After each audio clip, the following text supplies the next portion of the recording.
Datangi sebuah rumah di kilometer 13 Kecamatan Sunggal, Kabupaten Deli Serdang, Sumatera Utara. Salah satu penghuni rumah diduga telah melakukan penistaan agama di media sosial.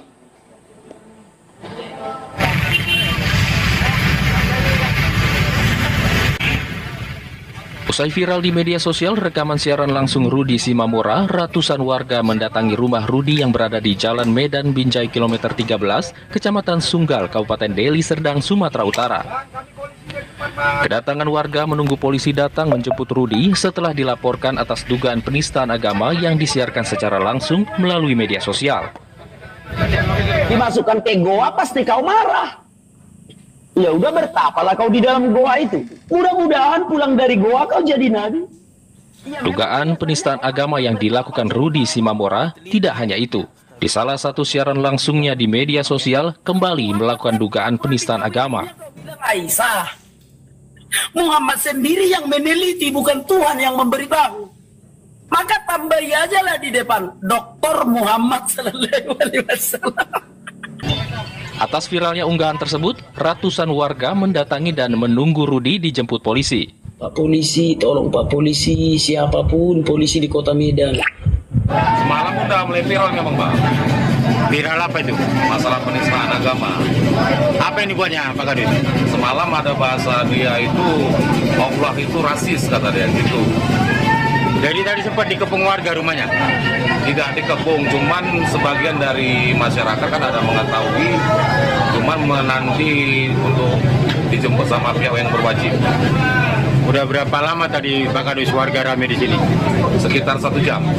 Sementara itu, mengetahui warga tengah mengepung rumah Rudi, belasan personil Polsek Sunggal dan Brimopolda Sumut mendatangi lokasi untuk mengevakuasi Rudi ke Mapolrestabes Medan guna proses lebih lanjut.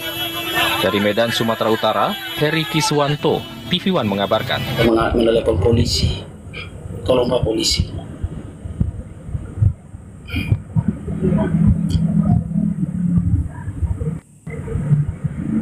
Tolong Pak polisi, rumahku dikepung.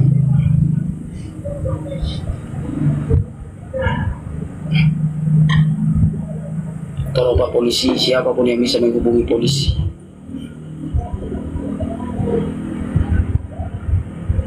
Tolong Pak polisi.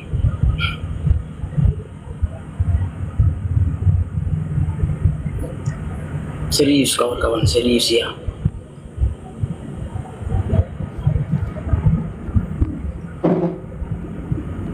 Tolong Pak polisi, siapapun yang bisa kami tidur aman di rumahnya kawan-kawan.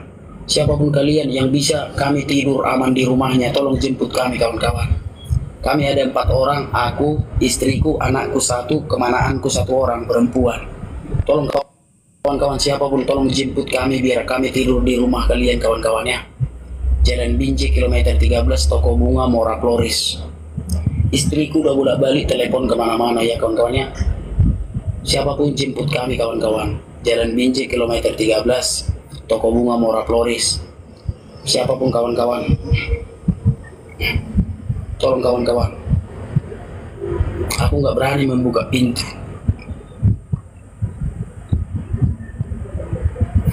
Tolong kawan-kawan. Tolong kawan-kawan. Tolong kawan-kawan. Toko Bunga, Mora Floris, Jalan Binjai kilometer 13. Siapapun yang bisa menjemput kami kawan-kawan.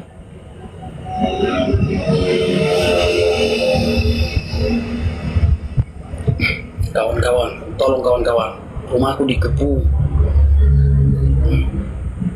Tidak usah panik, aku tidak panik, tapi harus mencari bantuan kawan-kawannya.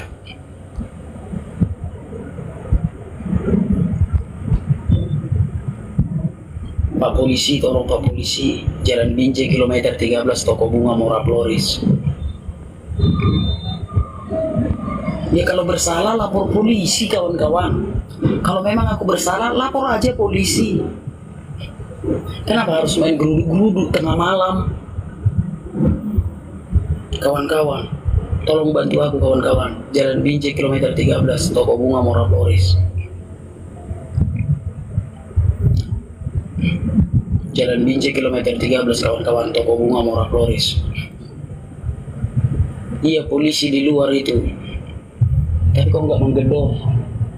Jalan Binjai kilometer 13 toko bunga Mora Flores. Ya kalau salah lapor polisi. Biar polisi yang menangkap aku. Kenapa harus main geruduk-geruduk? Aduh, tolong kawan-kawan. Tolong kawan-kawan. Karena apa? Ada istri dan anakku kawan-kawan. Tolong kawan-kawan. Jalan Binjai kilometer 13 toko bunga Mora Flores.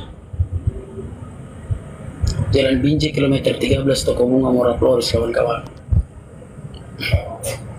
Bisa. Haleluya, haleluya, haleluya. Assalamualaikum warahmatullahi wabarakatuh. Salam Aki. Aku kabarkan Injil keselamatan. Bapak Ibu kasih Tuhan, ketemu lagi dengan saya Evangelis Avraham Effendi Usman. Bagaimana kabar Bapak Ibu semua? Tentu luar biasa. Nah saudaraku para pencinta Injil Habaget, pertama sekali saya ingin mengucapkan selamat hari Minggu, selamat beribadah, Tuhan Yesus Kristus memberkati kita semua. Yang kedua, saya mengucapkan terima kasih banyak kepada saudara yang selalu mendukung pelayanan Habaget, baik melalui doa, dana, motivasi maupun support saudara semuanya. Lebih-lebih lagi saudara yang membawa dalam doa syafaat pelayanan yang sedang kita lakukan di daerah pedalaman Pulau Mentawai. Dan saat ini Bapak Ibu saya selesai pelayanan dan kembali ke tempat di mana saya tinggal karena mempersiapkan segala sesuatu.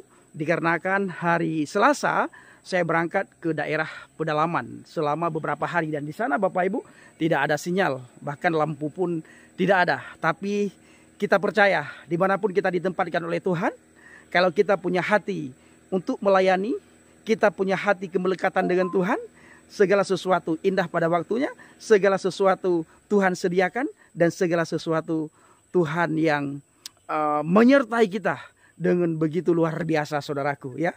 Nah Bapak Ibu, yang ketiga saya selalu berdoa kepada Tuhan, kiranya Bapak Ibu selalu dalam lindungan Tuhan, dijauhi dari segala mara bahaya, celaka maut, musibah, sakit penyakit maupun dari hal-hal yang tidak kita inginkan.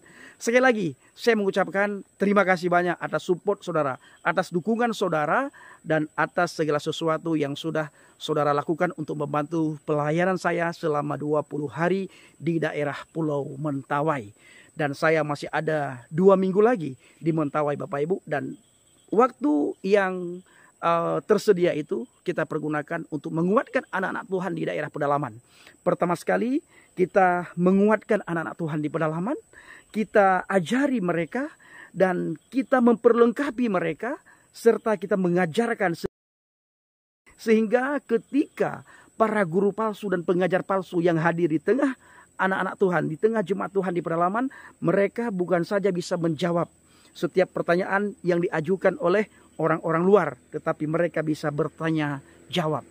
Pertama, mereka bisa mempertanggungjawabkan imannya. Yang kedua, bisa berapologet. Nah, ini tujuan kita hadir Bapak Ibu. Yang selanjutnya, tujuan saya hadir di pedalaman Pulau Mentawai ini untuk menjangkau kembali mereka yang sudah meninggalkan Yesus, yang sudah jadi mukallaf saudara. Dan puji Tuhan, ada 2 keluarga kembali kepada Kristus saudara ya, 2 kakak kembali kepada Kristus. Luar biasa, dan ini berkat doa Bapak Ibu semua. Tanpa saudara saya juga tidak bisa melakukan apapun sendiri. Ya, secara otomatis pertama sekali adalah tanpa Tuhan saudaraku ya, tapi Tuhan pakai saudara semuanya untuk membantu pelayanan saya. Saudaraku, sebagaimana kita ketahui tentang anak Batak saat ini ada di dalam ya, dan dia sah kemungkinan ditetapkan sebagai tersangka penistaan agama. Saya ingin katakan kepada saudara semuanya, stop debat sama mereka. Ya, yang kita lawan itu bukan lawan debat kita, tetapi ratusan orang sudah dipersiapkan di belakang mereka Bapak Ibu, ratusan orang. Bila kita salah berbicara, tergelincir lidah kita di saat kita debat, diskusi dengan para polemik ya, dengan para polemikus, disitulah Bapak Ibu kesempatan bagi mereka untuk membuat kita terkena hukum penistaan agama. Dan di mana kita tergelincir, video itu di-cut, dipotong, diedit, disebarkan di media sosial sehingga kita kena dengan hukum penistaan agama dan rumah kita diseruduk karena dianggap penistaan agama. Ya, datang ke rumah kita itu bukan 1, 2, 3 orang, ratusan orang mereka datangi rumah kita. Puluhan orang, ratusan orang mereka datangi rumah kita, menyeruduk, teriak nama Tuhan. Penistaan, penistaan, penistaan. Ini adalah hal yang sangat tidak masuk akal yang dilakukan. Karena ini dalam ranah perdebatan, dalam ranah diskusi. Kalau dibilang monolog, monolog, monolog, bagaimana Kainama? Tiap hari dia monolog. Tiap hari dia mengolok-olok Alkitab. Tiap hari dia mengolok-olok Tuhan Yesus. Bagaimana dengan Zuma mentafsirkan firman Tuhan dengan seenak udelnya. Bagaimana dengan si Don Ditan, tiap saat dia membahas Alkitab dan dia mentafsirkan ayat demi ayat seenak udelnya. Tapi Bapak Ibu, kenapa mereka tidak kena dengan hukum penistaan agama? Seolah-olah, bahkan sering kita mendengar, oh mereka lagi berdakwah, mereka lagi menyampaikan kebenaran. Itu kan mereka pakai data, pakai kitabmu. Dengar, ya. Kami juga pakai kitab kalian, tapi kalian anggap penistaan agama. Data juga yang kami bawa, kalian anggap penistaan agama. Sekarang begini saja, hukum penistaan agama itu tidak berlaku bagi anak kecil, ya. Maka dari itu jangan lagi layani debat, ladani debat anak kecil. Anak kecil kalau kalah debat, dia pulang ke rumah orang tuanya, dia lapor sama orang tuanya. Bila orang tuanya baik, dia akan selidiki dulu mana yang benar dan mana yang salah. Kalau orang tua tidak baik, dia tidak mau tahu. Ketika anaknya kalah, dia bawa tetangga, bawa orang sekampung, se-RT, sekabupaten untuk seruduk rumah kita. Karena dianggap penistaan agama. Ini bapak yang tidak baik. Karena dia tidak menyelidiki terlebih dahulu. Dia tidak simak terlebih dahulu. Yang penting ketika anaknya pulang dengan mata berlinang, dengan menangis, merengek-rengek. Bapak yang tidak baik langsung ambil tindakan, panggil sa-RT-RT ke rumah kita untuk seruduk rumah kita. Bapak Ibu kasih Tuhan.